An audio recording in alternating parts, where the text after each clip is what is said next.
Hello everyone. आज के इस वीडियो लेक्चर में हम बात करेंगे legislative power of the president.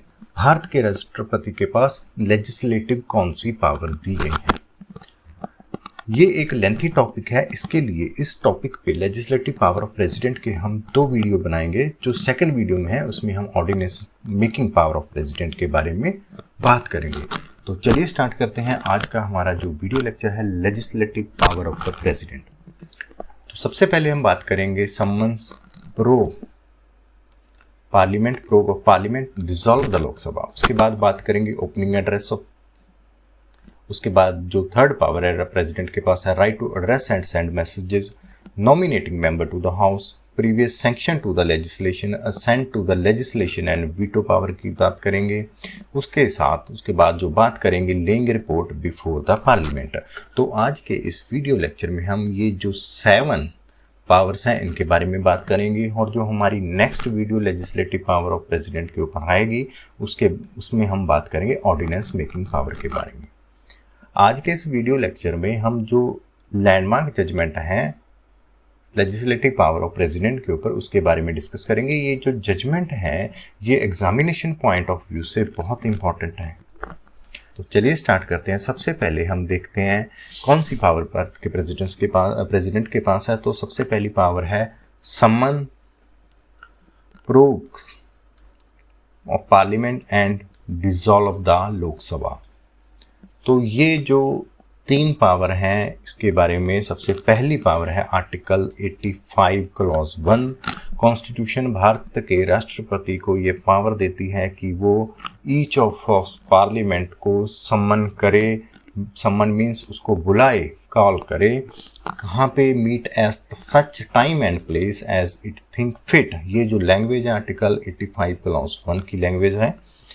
But 6 months shall not intervene between its last sitting in one session and the date appointed for its first sitting in the next session। तो 6 महीने से ज़्यादा का gap नहीं होना चाहिए। समनिंग एक constitutional mandate है जिसके लिए भारत के राष्ट्रपति को ये करना ही करना है। जो भारत के जो राष्ट्रपति हैं अपनी जो पावर है समनिंग की, ये पावर यूज़ करते हैं recommendation of the prime minister और कैबिनेट की रिकमेंडेशन पे ये अपनी पावर यूज़ करते हैं। इंडियन पार्लियामेंट में 3 सेशन होते हैं। सबसे पहला होता है बजट सेशन, उसके बाद मानसून और उसके बाद विंटर सेशन। एक कैलेंडर ईयर में 3 सेशन होते हैं पार्लियामेंट के, और ये कोई जरूरी नहीं है कि लोकसभा और राज्यसभा को एक ही दिन सम्मन किया जाए, वो अलग अलग सम्मन कर सकते हैं। ये तो जो जर्नल समनिंग की पावर है भारत के राष्ट्रपति के पास पार्लियामेंट के। उसके बाद जो समनिंग की पावर है वो ज्वाइंट सिटिंग के लिए सम्मन करना। सम्मन मीन्स बुलाना, ज्वाइंट सिटिंग के लिए बुलाना। आर्टिकल 108 कहता है इंडियन कॉन्स्टिट्यूशन का कि प्रेसिडेंट है एक ज्वाइंट सिटिंग दोनों हाउस की वो कॉल कर सकते हैं। कब कॉल कर सकते हैं? कंडीशन क्या है कि अगर एक हाउस ने बिल पास कर दिया और दूसरे हाउस के पास बिल गया है और दूसरे हाउस ने वो रिजेक्ट कर दिया, या जो हाउसेस हैं वो फाइनली डिसएग्री कर रहे हैं to amendment to made in the bill. अगर कोई अमेंडमेंट में बिल में अमेंडमेंट करनी है उसके लिए हाउसेस हैं वो डिसएग्री कर रहे हैं, तो उसके लिए भी प्रेसिडेंट ज्वाइंट सिटिंग कॉल कर सकते हैं under article 108 of the constitution. उसके बाद जो थर्ड कंडीशन है वो है कि more than 6 months elapse from the date of receipt of the bill by the other house. एक हाउस को बिल पास कर दिया, दूसरे हाउस के पास गया और उस दूसरे हाउस के पास 6 महीने से ऊपर का समय हो गया है, तो उस केस में भी उस हाउस ने पास नहीं किया तो उस केस में भी प्रेसिडेंट हैं वो ज्वाइंट सिटिंग कॉल कर सकते हैं। उसके बाद जो प्रोग्रेशन ऑफ द हाउसेस, प्रोग जिसको हम प्रोग बोलते हैं, आर्टिकल 85 क्लॉज 2 कहती है कॉन्स्टिट्यूशन की president may from time to time prorogue houses either house of parliament, houses या एक हाउस या दोनों houses. Termination of session of the house. Prorogue क्या है? प्रोग ए ऑर्डर होता है प्रेसिडेंट का कि ये जो सेशन है, एक सेशन है विंटर सेशन है, बजट सेशन है, वो एक सेशन है वो ऑफिशियली तौर पे टर्मिनेट किया जाता है तो उसको प्रोग बोलते हैं।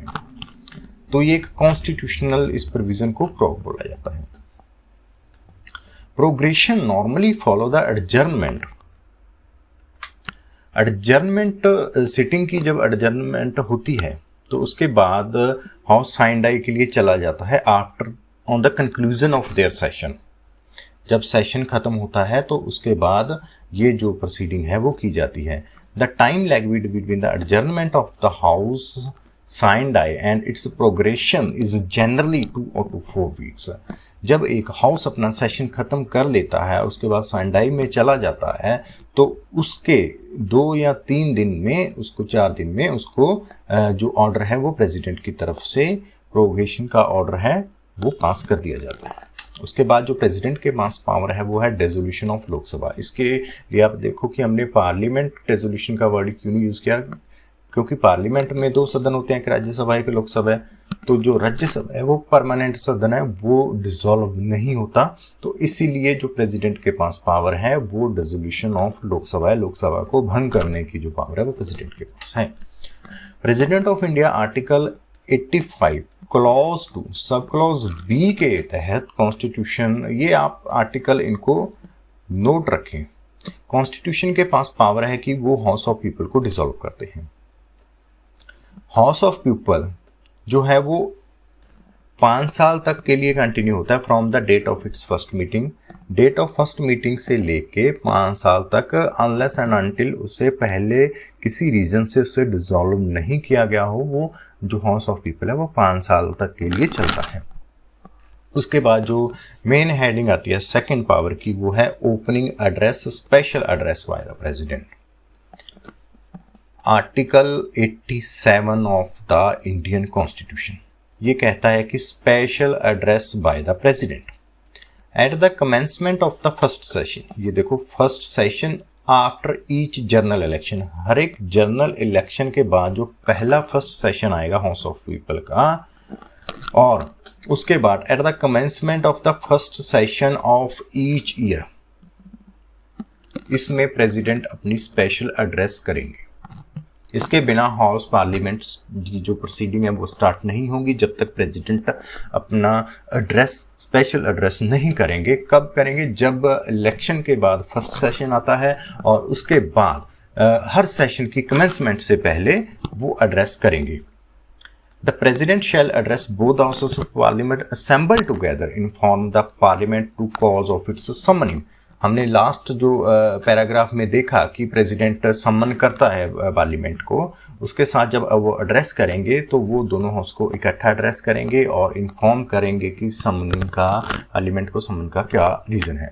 इसमें एक सुप्रीम कोर्ट की जो 2010 में एक जजमेंट आई थी जिसमें ये फर्स्ट सेशन ऑफ ईच, जो सेकंड पार्ट है eight the commencement of first session of each year, इसको डिस्कस किया गया था। तो ये 5 जजेस बेंच की ये जजमेंट थी Ramdas Athawale versus union of India, ये डिसाइड हुई थी 29 मार्च 2010 को सुप्रीम कोर्ट के द्वारा, और ये रिपोर्ट हुई थी AIA 2010 सुप्रीम कोर्ट पेज 1310 पे। तो जो 5 जजेस बेंच है उन्होंने जो रेशियो इसमें डिसाइड की थी वो थी कि presidential address not necessary when parliament resume session after signed adjournment, as resumption after adjournment does not amount to commencement of a new session। तो इस जो रेशो को डिसाइडी है इसको हम समझ लेते हैं कि क्वेश्चन था सुप्रीम कोर्ट के सामने कि whether resumption of adjourned session of Lok Sabha without presidential address is constitutional।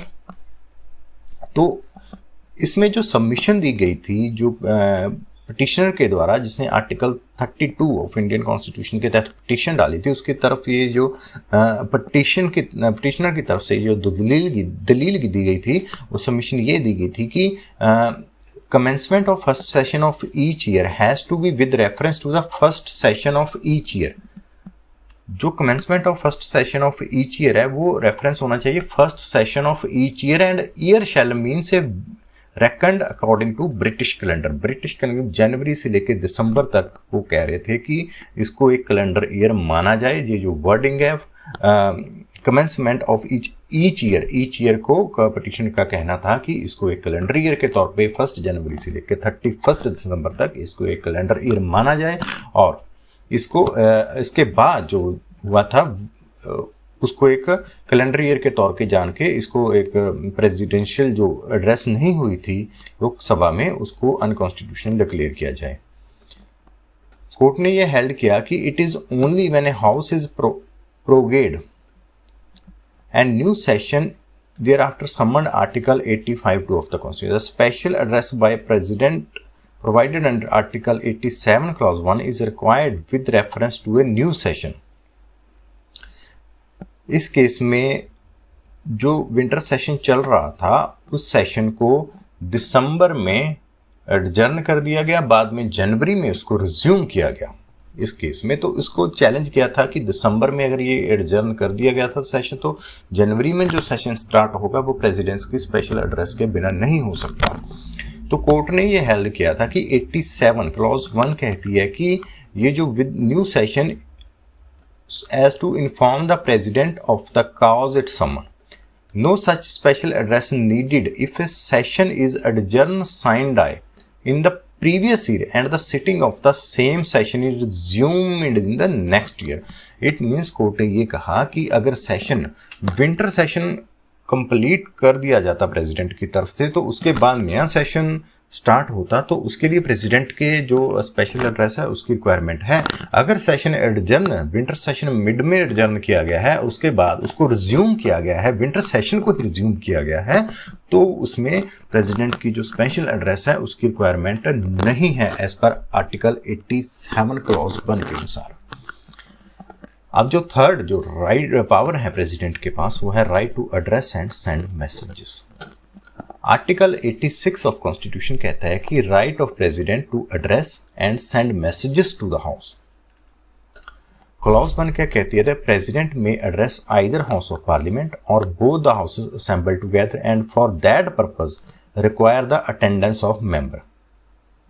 President है वो either house of parliament or both the house को असेंबल करेगा इकट्ठे, और फिर उनको पर्पस बताएगा और उनकी अटेंडेंस है, अटेंडेंस जो मेंबर्स हैं उनकी अटेंडेंस रिक्वायर है।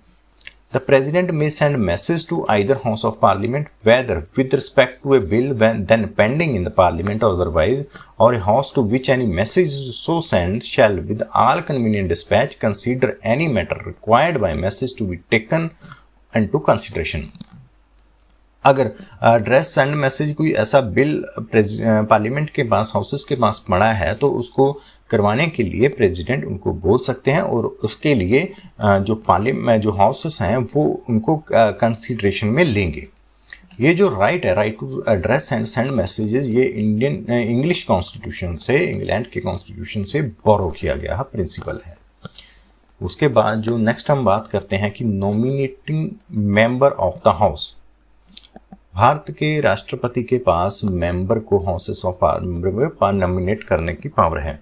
हम ये सब जानते हैं कि पार्लियामेंट की जो मेजर कंपोजिशन होती है वो इलेक्शन के थ्रू, मेंबर की जो सिलेक्शन होती है वो इलेक्शन के थ्रू होती है। वो इलेक्शन चाहे डायरेक्टली हो चाहे इनडायरेक्टली हो, बट कॉन्स्टिट्यूशन ने ये पावर प्रेसिडेंट को प्रोवाइड किया कि वो कुछ मेंबर पार्लियामेंट में नॉमिनेट कर सकते हैं इस ग्राउंड के ऊपर कि जो कुछ कम्युनिटी हैं उनका इंटरेस्ट अगर प्रॉपरली जनरल इलेक्शन के थ्रू इंटरेस्ट उनका एडिक्वेटली रिप्रेजेंट नहीं हो पा रहा, तो प्रेसिडेंट के पास ये पावर रहेगी कि वह नॉमिनेट कर सकें।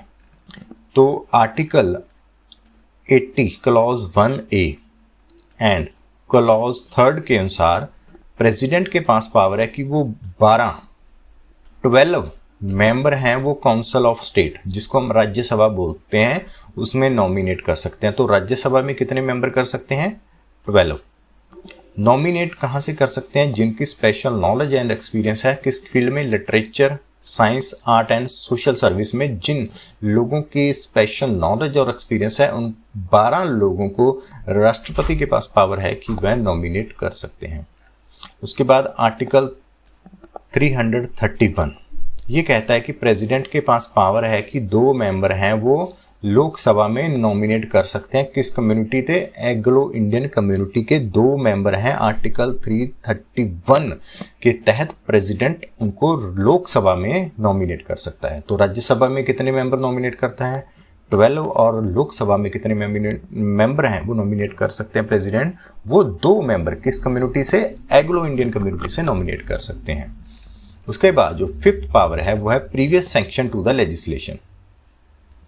मैंडेट है कॉन्स्टिट्यूशन का कि प्रीवियस सैंक्शन है या रिकमेंडेशन है वो प्रेसिडेंशियल की रिक्वायर है। अगर लेजिस्लेशन पार्लियामेंट में कोई हाउस पार्लियामेंट में कोई बिल आपको पेश करना है तो उस बिल के लिए आपको प्रेसिडेंट की सेंट है वो रिकमेंडेशन है वो लेनी पड़ेगी, प्रीवियस सैंक्शन लेना पड़ेगा। ये हर मैटर में नहीं होता, ये कुछ सर्टन मैटर हैं जिसके लिए जो नीचे हम कैटेगराइज कर रहे हैं उन सर्टन मैटर में प्रेसिडेंट की प्रीवियस सैंक्शन और रिकमेंडेशन चाहिए बिल को इंट्रोड्यूस करने के लिए पार्लियामेंट में। तो सबसे पहले कौन सा बिल, अगर कोई bill formation of new state या alteration of boundary of state को नई फॉर्मेशन करना है या स्टेट की बाउंड्री अल्टर करना है तो उसके लिए प्रेसिडेंट की प्रीवियस सैंक्शन चाहिए। उसके बाद मनी बिल, उसके बाद bill involving expenditure from the consolidated fund of India.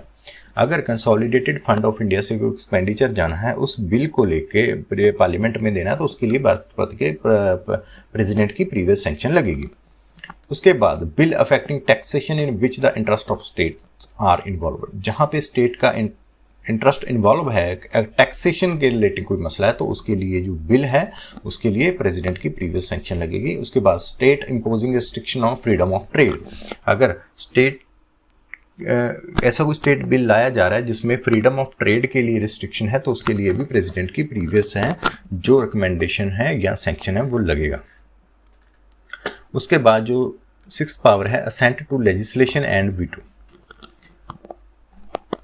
Bharat के राष्ट्रपति के साइन के बिना, असेंट के बिना कोई भी जो बिल है वो एक्ट का रूप नहीं लेता। अगर पार्लियामेंट में वो बिल पास हो गया, जब तक राष्ट्रपति अपने असेंट उन बिल पे नहीं देता तब तक वो एक्ट नहीं बनता, तब वो कानून नहीं बनता। आर्टिकल 111 ऑफ द कॉन्स्टिट्यूशन क्या कहता है प्रेसिडेंट का कि अगर कोई बिल पास होके पार्लियामेंट के बाद पास होके प्रेसिडेंट के पास आता है तो प्रेसिडेंट क्या करेंगे, give his assent, withheld his consent, या तो वो अपनी कंसेंट देंगे या उस बिल को हेल्ड करेंगे, अपने पास रखेंगे। तो या फिर वो बिल हैं वो जो अगर अदर देन मनी बिल है, मनी बिल को छोड़ के बाकी के बिल वो रिकंसिडरेशन के लिए वापस पार्लियामेंट को हाउस को भेज सकते हैं। ये जो पावर है कंसेंट देने की, विदहेल्ड करने की, ये जो पावर है, ये तीन पावर हैं, इसको ज्वाइंटली वीटो पावर के तौर पे जाना जाता है। ये प्रेसिडेंट की वीटो पावर के लिए हम अलग से एक सेपरेट टॉपिक के ऊपर वीडियो हम बनाएंगे। तो फिलहाल के लिए आप ये याद रखो कि जो प्रेसिडेंट के पास जाएगा बिल सेंट लेने की, या तो प्रेसिडेंट उसको सेंट देंगे या उसकी सेंट को विदहेल्ड करेंगे या मनी बिल को छोड़ के बाकी बिल को रिटर्न कर सकते हैं वो रिकंसिडरेशन के लिए। तो उसके बाद जो सेवंथ पावर्स हैं या राइट हैं वो प्रेसिडेंट के पास हैं कि कुछ रिपोर्ट्स हैं, कुछ जो प्रेसिडेंट के पास पेश होंगे और उसके बाद वो प्रेसिडेंट हैं वो पार्लियामेंट में वो रिपोर्ट रखेंगे। तो सबसे पहले जो प्रेसिडेंट हैं वो कौन कौन सी रिपोर्ट रखते हैं, तो टोटल 7th रिपोर्ट है जिसके ऊपर आपको क्वेश्चन ऑब्जेक्टिव टाइप में भी आपसे क्वेश्चन पूछा जा सकता है। तो सबसे पहली रिपोर्ट आती है the annual financial statement budget.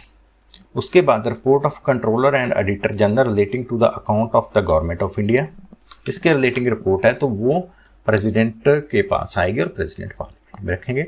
Recommendation made by the finance commission, report of the Union Public Service Commission explaining the reason where any advice of the Commission has not been accepted, the report of a Special Officer for Scheduled Caste and Tribes, the report of Commission on Backward Classes, the report of Special Officer for Linguistic Minority।